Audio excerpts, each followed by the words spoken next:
Hi, my name's Daryl, and here's your Jeep news for March 7th. So I apologize again. You're probably going to hear a lot of birds chirping, sounds of nature. I'm camping by the Colorado River, and so it's not quite my normal setup, but hopefully all the audio will sound okay. In my first story, this is all about Trump and tariffs again.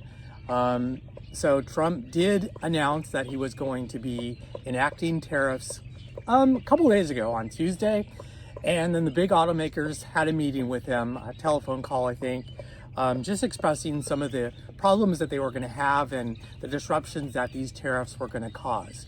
So he decided to put a momentary pause on the tariffs until April 2nd. I don't really know what that is going to achieve for the automakers. So I'm looking at Mopar insiders here, and they basically said they declined to comment, but they stressed the need for time to adjust operations, Stellantis did, without negatively impacting customers and business. Stellantis also noted, it's going to take more than 30 days, right? That making changes to their U.S. manufacturing footprint would require careful planning and execution to avoid disruption. So this stuff, it's not going to just get done overnight. So, if Trump continues these plans for tariffs, and every month he, either delays it or he puts it into effect, it's going to just have so many disruptions in the auto manufacturing industry. It's just got to take careful planning. I agree. I would like to have more auto manufacturers located in the United States, and I think automakers would as well, but it's going to take some time, and it's going to take some careful planning, as well as incentives for auto manufacturers to start moving their production here. So hopefully, President Trump will take some of that into consideration and go a little bit slower and do a little more planning.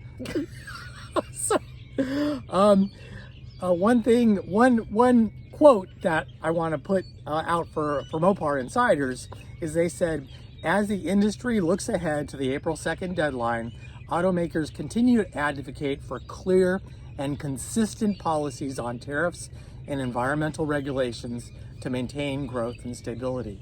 So business, the economy, we like stability. I know that the Trump administration, they kind of like just to do stuff and see what happens, which is, fail fast. But you need to take a little more time.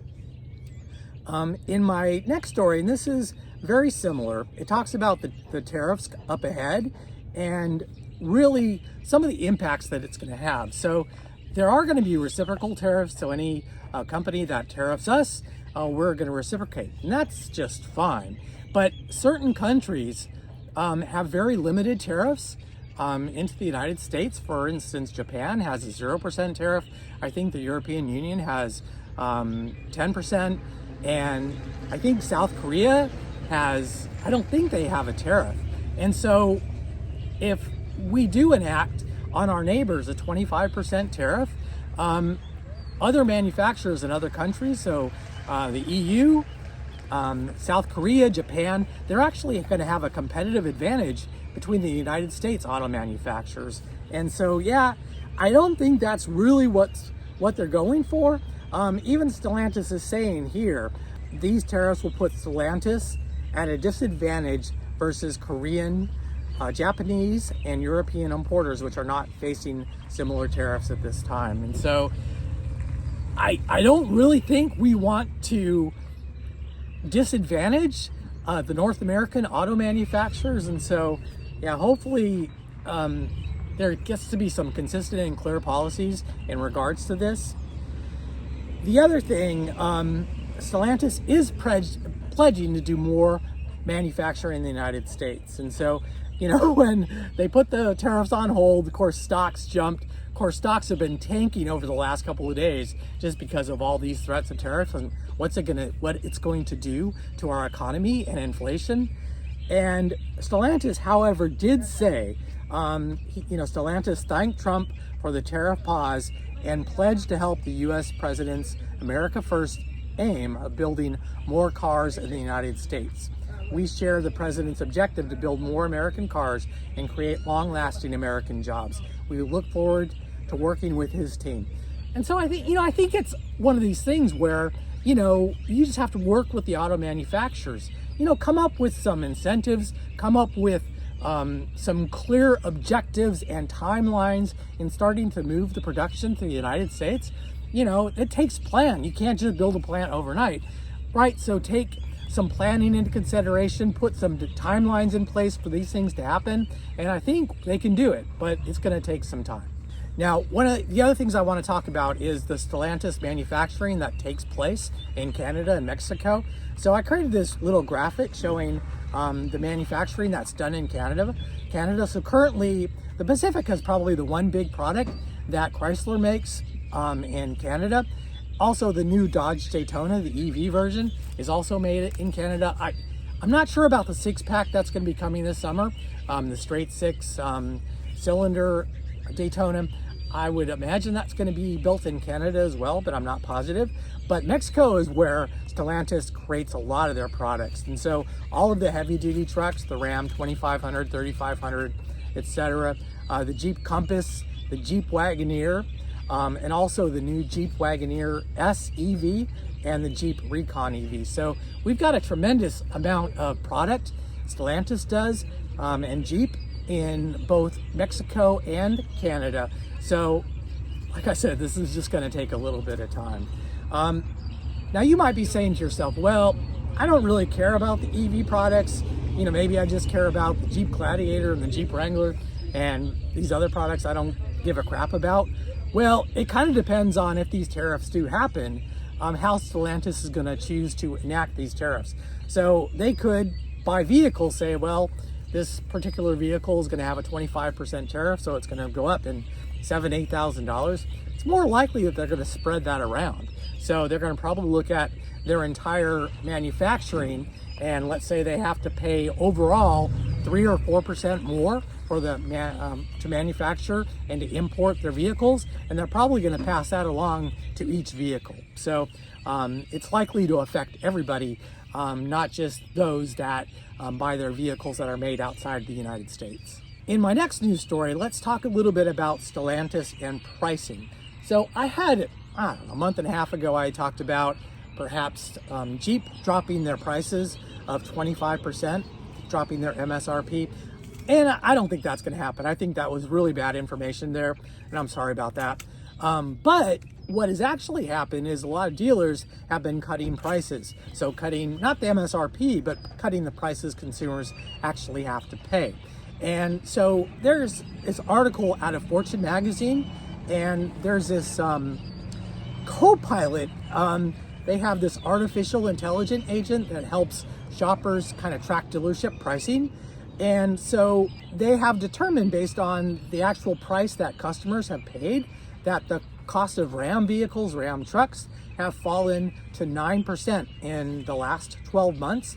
And the price of Jeeps have dropped by 12% to an average of $47,691. So yeah, even though the MSRP hasn't necessarily dropped, the prices of the products that you actually pay at the dealer have dropped. Now, what this actually has impacted is that the inventory has gone down. So Stellantis had a lot of excess inventory. Stellantis reported that it had been successful in reducing inventory by 100,000 cars. And so that's good. This story does say, though, however, whether or not this can be sustainable. So, was that price cutting done just to reduce excess inventory? And is that pricing still going to be available to consumers? It's unknown. Is Stellantis going to drop the MSRP of their vehicles? Perhaps. It's unknown. But my next news story talks about Dodge products actually being dropped in MSRP. So Dodge reworked the pricing on their Dodge Durango. So this is really great news. The Dodge Durango RT, which is a V8 model, the 5.7 liter V8 delivering 360 horsepower and 390 pound-feet of torque. Yeah, they're offering that for under $50,000. And so that's a pretty good deal right there. Now, if you do crave more horsepower, the price of the Hellcat has actually dropped to $84,995. And also the the Dodge Hornet. Now, I don't think anybody really likes the Dodge Hornet all that much, but the GT version, which includes the straight 4-cylinder, actually comes on the Jeep Wrangler. I really like the 4-cylinder, the straight 4 turbo. It comes in at $29,995. So great option for consumers that are looking for a relatively low priced car for under $30,000 that has some pretty good performance. So yeah, that's really cool. And in my last story, let's talk about the Joose. The Joose is loose. So this is from our friends at Dirt Road Cred. There's this new color. It was announced a while ago, but it's finally available. Now, I went to the Jeep website and I tried to build a Joose Wrangler and it wasn't available. But if you do go to your dealer and you ask to put an order for one using the inventory management system that dealers have access to, you can actually order the Joose Color. Now, it does come with a premium price tag, so I think the normal special colors are like $595. This color is $895, but I mean, it's really a nice orange color. I really like the way that pops. I think it looks really good on a Wrangler and a Gladiator. So yeah, just if you're a fan of the orange color, the Joose is back. This is Daryl with your Jeep News, and I hope to see you in the next one again very soon.